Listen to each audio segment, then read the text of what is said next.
Welcome back to the Wargrove of Well. In today's video, we're going to be talking about the Soulblight Gravelords subfactions and talking about their lore. Without further ado, let's get started. First up is the Legion of Blood. This is Neferata's faction. At their base effect, they add D3 models to the number of enemy models that flee from battle shock if they're within 3 inches of an enemy or a Legion of Blood vampire.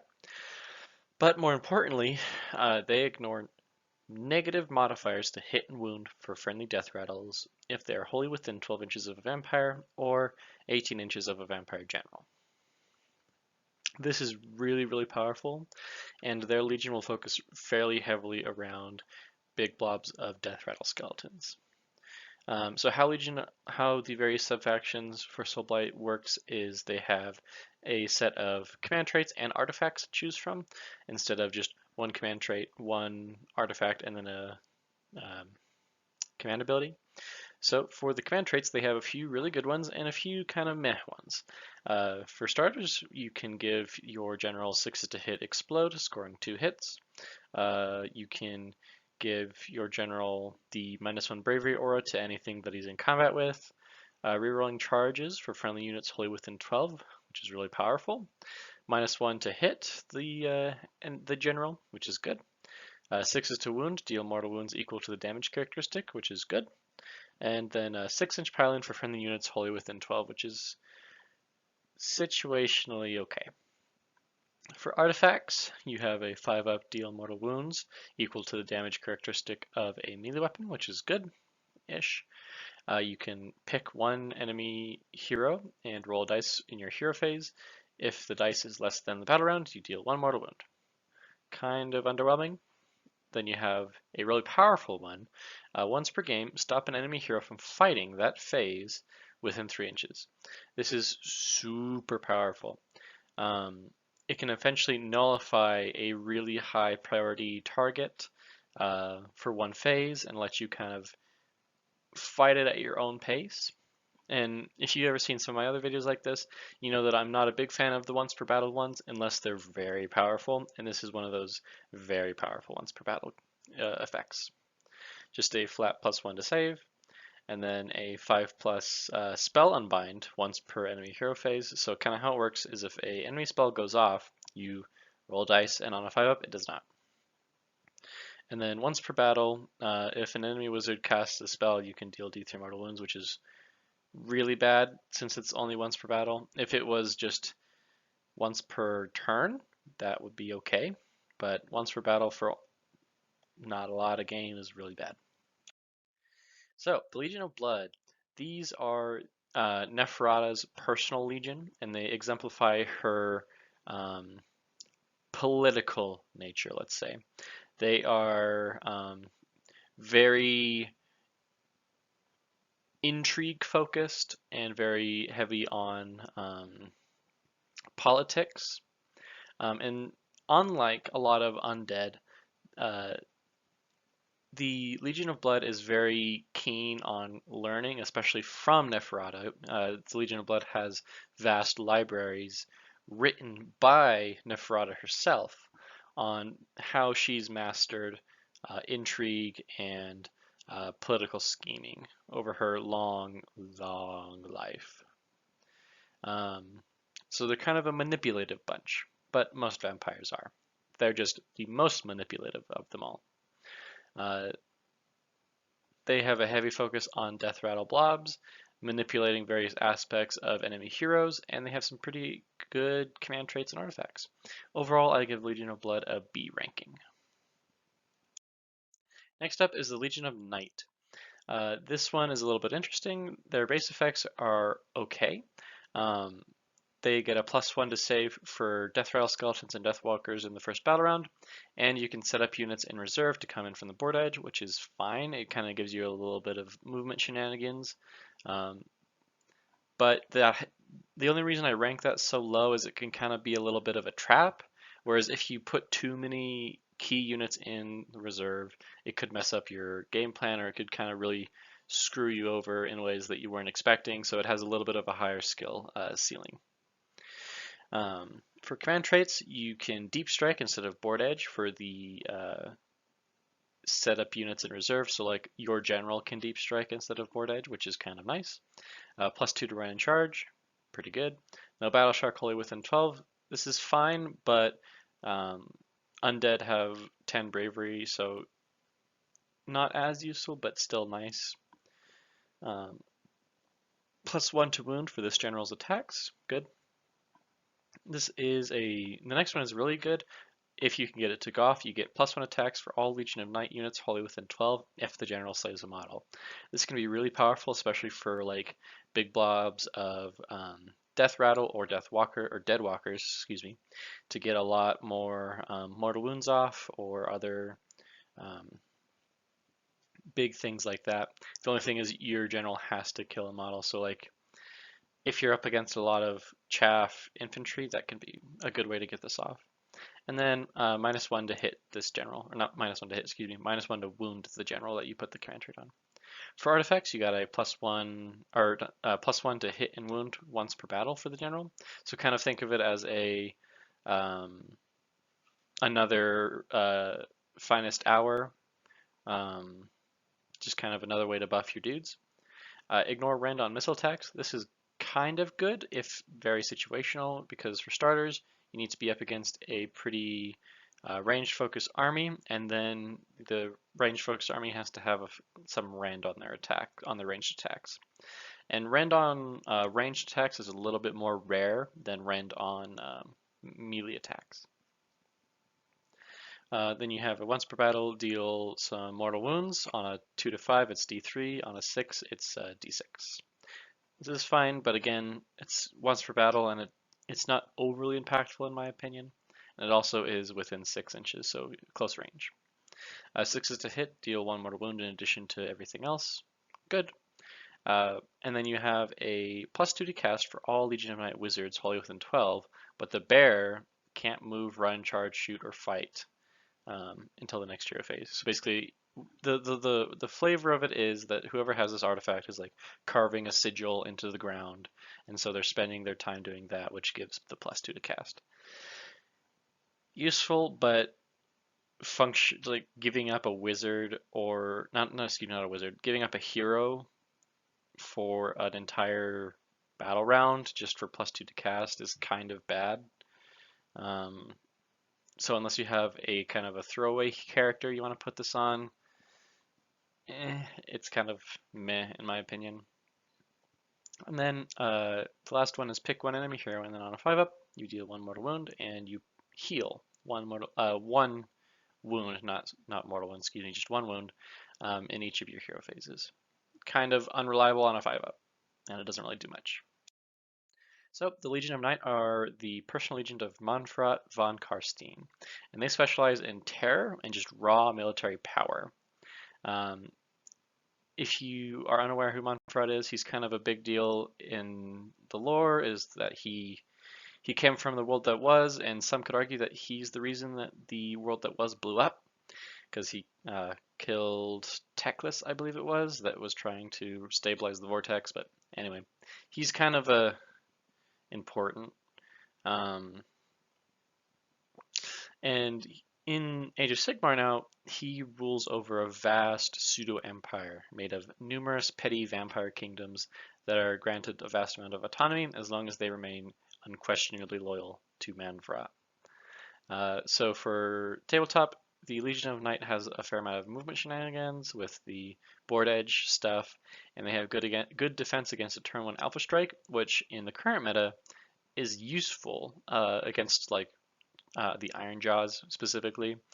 But even then, +1 to save is great, but it's not going to stop a Maw Crusher from just taking your entire army out turn 1. I'd say that the Legion of Night are a solid middle tier, so I give them a B-. Next up is the Vyrkos Dynasty. I apologize if I'm saying that wrong, but they are really interesting. For base effects, they get a +1 to wound for friendly Death Rattle and Dead Walkers wholly within 9 inches of a vampire hero, which is very powerful. And you can reroll cast rolls for friendly vampire wizards. Very powerful. Command traits, once per turn, you get a free command point. Nice and consistent. You can reroll friendly charge rolls, wholly within 9, good. Once per battle, you can summon 5 direwolves, good. If the general with the command trait is contesting objectives, the amount of models that they count as is equal to their wound count. This is okay, if not incredibly situational. 3-inch move in the hero phase for dead walkers, good. Or you get another unbind attempt, good, against magic-focused armies and whatnot. For artifacts, you have a few really good choices. You have a Deathless Minions, wholly within 18 inches instead of 12 inches, pretty good, lets you be a little bit more flexible with your positioning. Pile in an extra 3 inches, fine. Or you can pick one melee weapon for the bear and add D3 attacks if the bear charges, very good. And then the next 3 are kind of okay. Once per battle, +1 to charge for all vampire heroes, good. Once per battle, -1 to enemy casts, situationally good. Once per battle, on a 5-up, gain a CP every time the enemy uses a CP, kinda bad.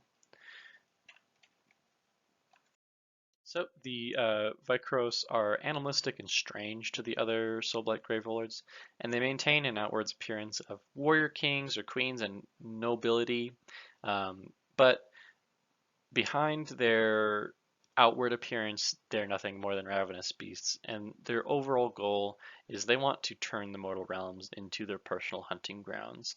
They are wild animals, and they enjoy the thrill of the hunt. On the tabletop, they are incredibly flexible and powerful. You got some good movement tools and a potential summon, and they have good magic buffs. Overall, I give the Vyrkos Dynasty an A. I think this is probably the second best, or I'd say it could probably be tied for the best on different playstyles. So very good dynasty. Next up is the Kastelai Dynasty. I'm pronouncing that wrong, but regardless, their base effects are very powerful. You can have the setup in reserve to come in from the board edge for Blood Knights, and then each time a vampire kills a unit, you gain a permanent buff. If you kill a hero or monster, you get +1 damage. If you kill something that has a wound characteristic of 3 or more, but it's not a monster or a hero, you get +1 to wound. And if you kill something that is 2 or less, you get +2 to run and charge. Super powerful. Command traits, you get some damage on charge for a 3-ups, dealing D3. And then you deal, in the next one, if you take damage in a combat phase on a 2-up, you deal D3 to an enemy unit. Kind of bad considering you have to take damage for it to go off. And then the next one is kind of an extension of the base effect. So if an enemy unit is destroyed within 6 inches of the general, they get the permanent buff even if the general did not destroy the unit. So you can kind of double up on those buff charts if you have another vampire that can reasonably destroy a unit. And then you can get that buff twice, essentially, one on the general, once on the killing unit. Then you get once per battle, vampires wholly within 12 inches of the general gain +1 damage and +1 to wound for the combat phase. Really, really powerful. Reroll charge rolls wholly within 12, really powerful. And then run and charge, simple and powerful. Artifacts, they have some pretty good ones. If an enemy model is slain, then you get +1 to wound for friendly units wholly within 12 of the bear. -1 to enemy casts within 6 inches of the bear, situational and useful. -1 to hit with missile weapons, again, situationally useful. Once per battle, +1 to deathless minion rolls, so the army-wide 6-up ward that I believe all death armies get, becomes a 5-up. Good, but it is once per battle. -1 to enemy's wound characteristic within 6 inches. Good, because it's an area of effect. And then once per battle, +2 to charge. Pretty good just to guarantee a very critical charge if you need that. So the Kastelai Dynasty is probably the best dynasty as of right now. They are all about martial perfection in hand-to-hand combat, and they are headed by Prince Vyrkos, and then they view themselves as the most noble among their peers, and unusually for them, they are welcoming of most dynasty members in that you don't have to be sired by a current dynasty member. If you can prove yourself to be martially adept enough, you can join the dynasty. So a little bit interesting, very meritocratic of the vampires. On the tabletop, these guys are your Blood Knight factions. A lot of Blood Knights, and it's a very hero-centric faction. They have some fantastic area of effect buffs and synergies, and I would consider these guys the top tier subfaction right now. So I give them an A or A+, kind of like on the cusp. Last but not least is the Avengorii Dynasty. These are your monsters. For base effects, they have 3. They have unique enhancements for Terrorgeist and Zombie Dragons. It's kind of like a mount trait for other factions. These are all pretty okay-ish, kind of meh. The first one is once per turn you can eat an enemy model, not unit, an enemy model with wound characteristic of 1, and you can heal 1 wound. Kind of okay, I guess. Once per battle, run and charge for that dragon or Terrorgeist. Good, but it is once per game. Reroll successful cast for enemy wizards within 9 inches. Very good, but can kind of be a little bit difficult to get within that range. And then other base effects, -1 to wound your Terrorgeist, Zombie Dragons, or Vampire Monsters, unless the attacker is a monster. Just solidly good. And then the last one is for each of your monsters or Terrorgeists or Zombie Dragons, you can have them fight at their top bracket. So potentially very powerful. Because they have the unique enhancements for like the Terrorgeist and the Zombie Dragons, they only have 3 command traits and 3 artifacts as opposed to the 6 of the previous dynasties. All of these are pretty subpar. For the command traits, if you are damaged in the combat phase, you get a +1 damage until the end of the phase. This is really powerful, but the fact that the condition is really bad kind of hinders this a lot. +1 damage is amazing, but you have to be damaged. So unless your opponent makes a mistake in their order of operations, this isn't likely to happen because it requires you to take damage but not die, and also your enemy has to fight you first. So it's kind of, it's just, it sounds good, but it seems like a trap. The next one is a 5-up. You can deal 1 mortal wound to enemy units within 3 inches, and those units can only attack this general if the general has already fought. So it's kind of like a pseudo fight last ability. It's powerful, but on a 5-up, not consistent. And then next is a basic, just reroll charges for the general. Kind of, it's good, but other factions have area of effect ones that target everyone, including themselves, so kind of, okay. Artifacts, all these are pretty bad, because they're all once per game and they don't do much. Once per battle, you can, on a 3-up, deal d6 mortal wounds to an enemy within 6 inches. d6 damage is nice, but it's way too swingy, and it's not guaranteed, it's a 3-up. And it has a really close range. Next is once per battle, you can reroll wound rolls of 1 for the bearer. Again, this is fine, but not really worth the once per battle tag. And then last, once per battle, roll a number of dice equal to your charge roll, and then on a 5-up, deal mortal wound. Again, if this was just a flat every time the unit charges, this would be fine, but once per battle really ruins this here. So the Avengorii Dynasty hail from the realm of Gur, or the realm of beasts, and as such, they are the most monstrous of all the Soulblight Gravelords. They have entirely surrendered themselves to the Soulblight curse and have completely lost their humanity.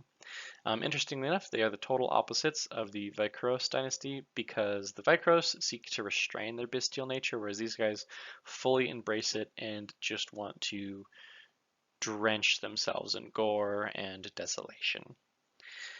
This is your token monster faction. This is like just a lot of monsters, your dragons, your terrorgeists, and your half vampire centaur things.